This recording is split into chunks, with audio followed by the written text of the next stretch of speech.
night long, forever. Like it's a Let me handle that. Ooh, just how you like it, baby. Give you what you like. She won't show me, but lips do lie. We pull over to the parking lot. In the park, that's my favorite. Even though you heard this 1,000 times, it's the truth. Don't say no. Say yes for me. Separate. Yeah. What we gotta do. Separate. Living it. When it hurts, will we still be the same to love you up on me? 'Cause I want you. In the middle of the night, I'm gonna rub. Long as I live. Long as I live. I only got 4 minutes to do what I gotta do. Don't take your love away. Don't take. Baby, don't take. You gonna have to lie about us. When I'm sure all I want is your touch. And you know when we make love, oh, making good, make good, I can read your mind, babe. Oh, I know what you're thinking. He had the voice. He had the hits. He even had the cosigns. At one point, Avant was being hailed as the future of R&B, the guy who was supposed to carry the genre into the 2000s. But somewhere between his breakout ballads and the industry's obsession with viral stars, Avant's name started disappearing from the conversation. Most people think his career just fizzled out with time. Maybe the sound changed. Maybe the fans moved on. But the real story? It's way messier than that. We're talking about label sabotage, internet body shaming, fake health rumors, and a system that chews up artists who dare to stay authentic. Avant didn't vanish. He was pushed out, quietly, brutally, and almost no one noticed. But what if the industry got it wrong? What if Avant was never meant to be the next R. Kelly, but something far more important? This is the untold truth about Avant. The rise, the fall, the fight to stay relevant, and the cost of staying real in a world that only rewards reinvention. Before the record deals, the slow jams, and the drama, Avant was just a kid from Cleveland with a dream and a whole lot of faith. Born to Alberta, a hard-working mom holding it down at the phone company, Avant wasn't raised with a silver spoon. But what he did have was music. It was everywhere. In church, on the radio, in the air.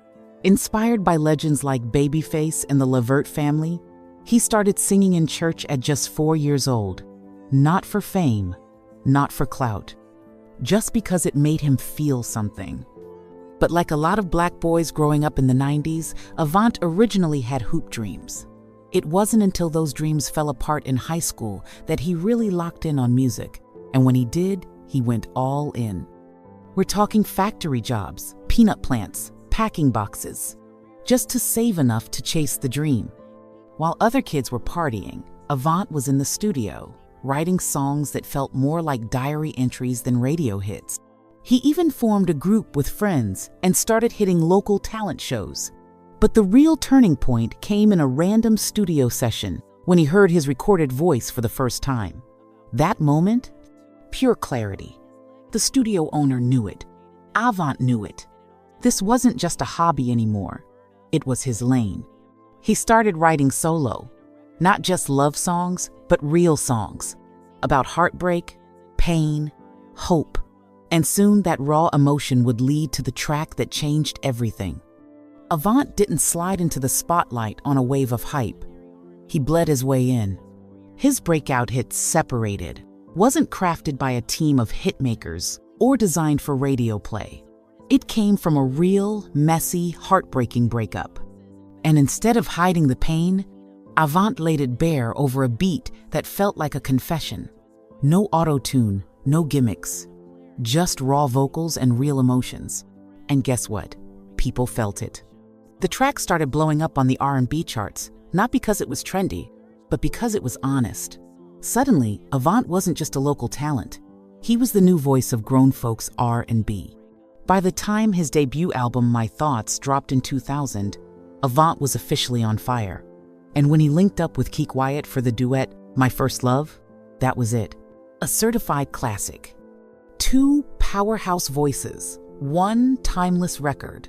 It was vulnerable. It was romantic. It was everything R&B was supposed to be. But here's the thing. Even as the fans were eating it up, the critics weren't convinced. Some dismissed him as a budget R. Kelly, which, let's be real, was both unfair and lazy. It ignored Avant's storytelling, his distinct tone, and his ability to connect with listeners on a soul level. Still, he didn't let the industry shade slow him down. He was dropping hits, building a loyal fan base, and proving, track after track, that he was a serious threat in the R&B space. But success in this business? It comes with strings. And Avant was about to find out what happens when the label you're signed to doesn't believe in your vision, even when the fans do. By now, Avant had proven he wasn't some one-hit wonder. His debut album was a success, the fans were locked in, and his voice had become a staple on late-night radio. So naturally, the label should have had his back for round two, right? Yeah, not even close. His sophomore album, Ecstasy, was ready to go. Classic R&B vibes, smooth production, and lyrics that hit straight to the heart. But instead of riding the momentum, MCA Records hit the brakes. Repeatedly. The excuse? It doesn't have a hit. Imagine being fresh off a successful debut, only to have your own label put your work on ice. For months, the album just sat there, collecting dust while Avant waited. It wasn't about talent. It wasn't about quality. It was about the label not believing he could deliver without chasing trends. But Avant? He wasn't built to wait around. Frustrated and fed up, he and his team pulled a bold move. They leaked Making Good Love directly to radio stations. No label approval, no marketing plan, just vibes. And guess what? It exploded. The song became a radio smash and forced MCA to finally drop the album in 2002. It was a massive I told you so moment that proved Avant didn't need industry validation to make a hit. He just needed to be heard. But here's the crazy part. This wouldn't be the last time Avant had to fight just to be taken seriously. Because even with the numbers, the voice, and the receipts, the industry still had a hard time figuring out where he fit. And as the music scene started chasing younger, flashier stars, Avant found himself stuck in a game he never agreed to play. Even after proving the label wrong and dropping a certified hit in Making Good Love, Avant couldn't catch a break. While his fans stayed loyal, the industry kept moving the goalposts. No matter how many charting singles he dropped, critics continued to compare him to artists like Joe, Brian McKnight, and yes, still R. Kelly. As if R&B only had room for one emotionally vulnerable black man at a time. But here's what they missed. Avant wasn't trying to be the next anybody. He was carving his own lane, one heartbreak ballad at a time. Still, the industry had already started changing.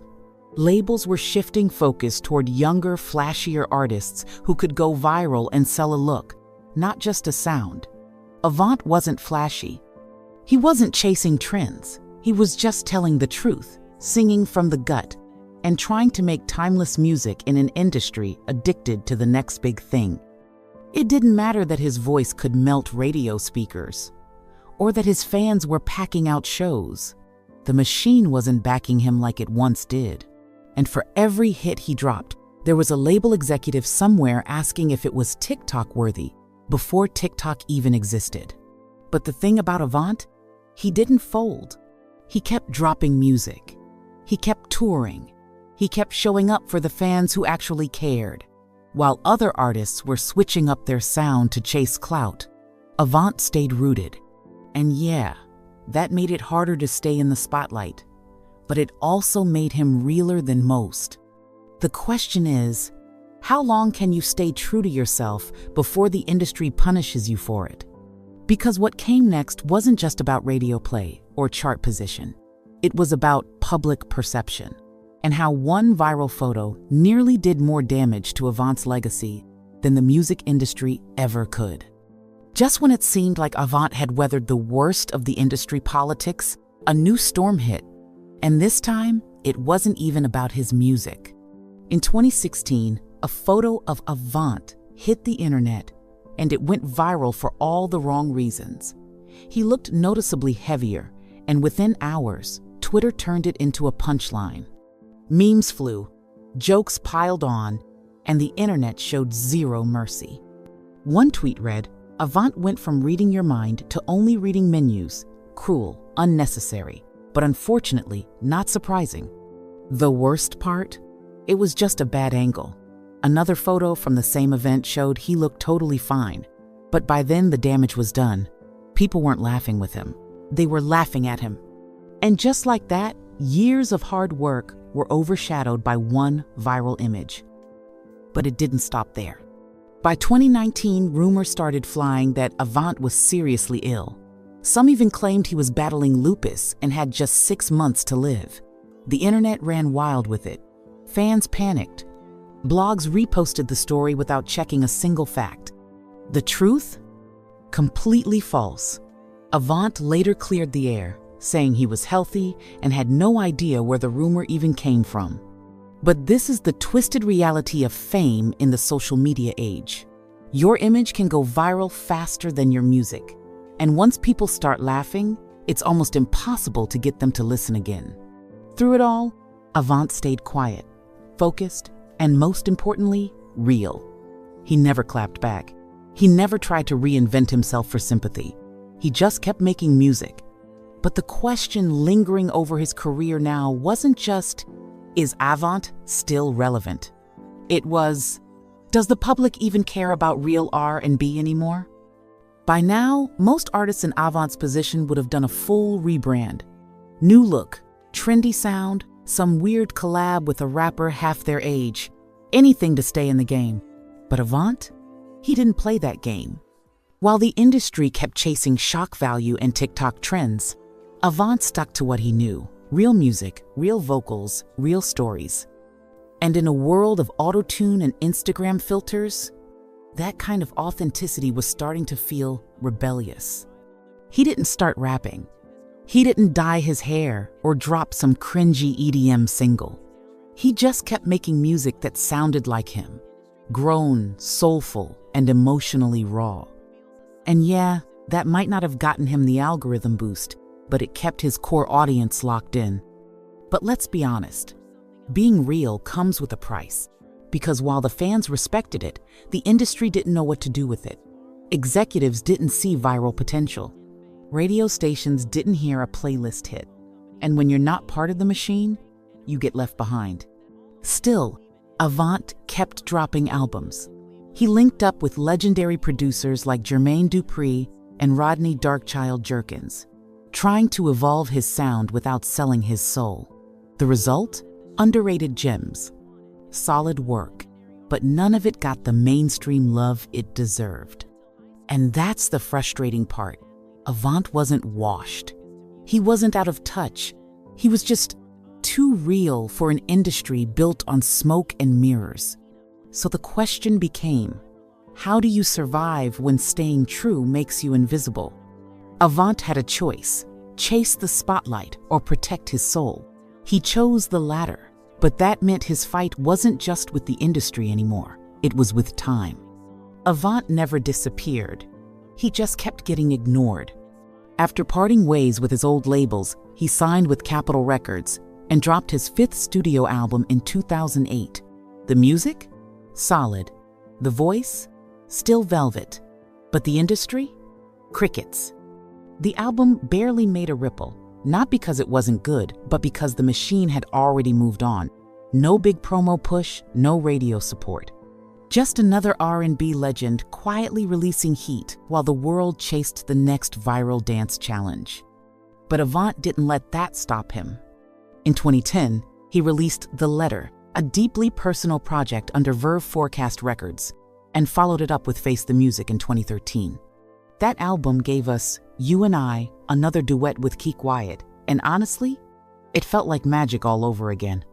Their chemistry, still unmatched. Their vocals, still sending chills. For fans of real R&B, it was a reminder that Avant hadn't lost anything. He'd just been buried under an avalanche of industry nonsense. And the crazy part?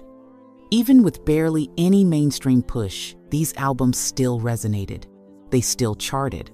Avant still toured. Because the fans never left. They were just waiting for the world to catch up. But let's be real. In an era where attention spans were shrinking and trends moved faster than ever, making timeless music wasn't enough. Avant was doing everything right, but the spotlight wasn't coming back. So what do you do when the industry turns its back again? You stop chasing it. You build your own lane. And Avant? He was about to prove that even outside the mainstream, his legacy was far from finished. When the industry wouldn't give Avant a seat at the table, he built his own. In 2019, he dropped Not Gone Loose, a soulful, defiant anthem that didn't beg for relevance. It declared it. The message was crystal clear. He's still here, and he's not changing just to fit into a playlist. But Avant wasn't just focused on music anymore. He was evolving as an artist, a thinker, and a storyteller. In a surprising pivot, he teamed up with writer Vincent Dixon to co-author a book called The Trial of Mankind, a deep, philosophical look at the mistreatment of animals. Yeah, you read that right? Avant, the smooth R&B crooner, writing about ethics, justice, and humanity through a totally different lens. It was unexpected. It was bold. And it was so Avant, doing something meaningful, even if it didn't make headlines. He didn't just want to entertain anymore. He wanted to make people feel something. Whether it was through a breakup ballad or a thought-provoking novel, his goal stayed the same: tell the truth. While the industry kept cycling through cookie-cutter artists and microwave hits, Avant was out here building a legacy rooted in substance, not flash. And for the fans who stuck around, that meant everything. Avant never needed the spotlight to validate him, because even in the shadows, he was creating art that lasted. The book, the music, the message. It was all part of the same story. A man who refused to be anything but real. Avant didn't vanish. He didn't fall off. He didn't lose his voice. He just refused to sell it. In an industry obsessed with reinvention, gimmicks, and going viral, Avant chose something far riskier: authenticity. He didn't chase trends. He didn't fake scandals. He didn't twist himself into someone else to stay relevant. He just kept making music that felt like him, and hoped that would be enough. And honestly, that's the kind of courage we don't talk about enough. Because let's be real, the music industry doesn't just reward talent anymore. It rewards spectacle, reinvention, hype. And if you don't play that game, you're left behind. Even if your pen is sharper, your voice is stronger, and your catalog is full of timeless gems. Avant's story isn't a tragedy, it's a case study. A reminder of what happens when an artist chooses substance over style, heart over hype. He may not be plastered across playlists or trending every week, but his music? It's still playing in weddings, breakups, reunions, and late-night drives all over the world. And in the end, that might be the kind of legacy that matters most. But hey, in a world where everyone's reinventing themselves just to stay seen, is being real still enough to survive? Drop your thoughts in the comments.